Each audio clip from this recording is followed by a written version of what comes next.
Dumelani guys, and welcome back. Have you ever had those days where you just wanted something different? Well, this was this day for me. I wanted something like rice and beans with a Mexican inspired or a Mexican style beef stir-fried dish. Now, of course, to kickstart everything, we have to wash our rice.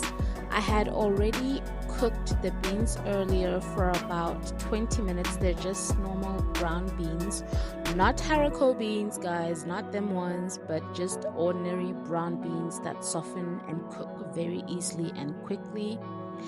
Then once I got those out of the way, I started on the beef. Now, because it is a Mexican inspired or a Mexican styled dish, I wanted a lot of spice, a lot of citrus and zest in there. So I put in a couple of chili oils and chili sauces in there, as you can see me doing now. And I would marinate the meat once I've added all my spices and sauces in the fridge for about 20 minutes.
Now, after you set your meat aside to marinate for about 20 to 30 minutes, this is the opportunity that you can use for your veg prep. Now, thankfully for this episode, I used a pre-mix of Mexican stir-fry, but if that's not available to you and you have a surplus of veg in your refrigerator, then you can just chop up what is in your fridge. Now, I would use veg like carrots, peas, corn, not corn on the cob, rather corn nubbies.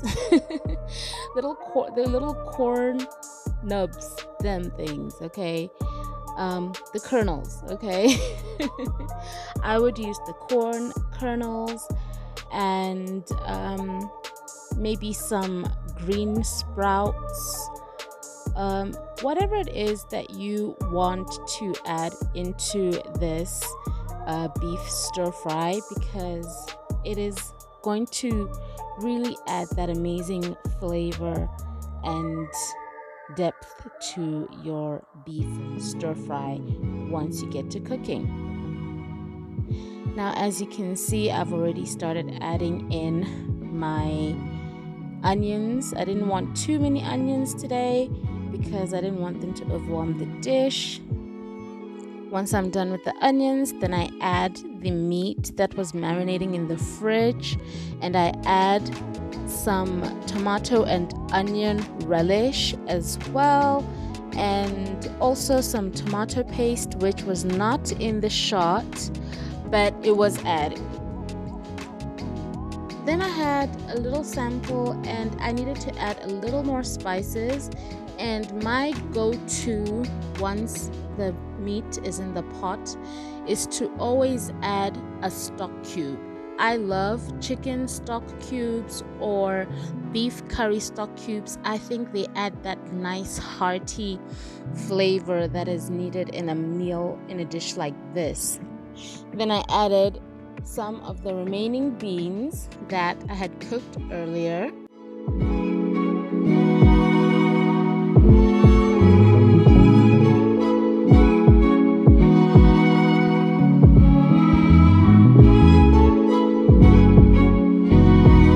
Then lastly is the Mexican stir fry, and that is it.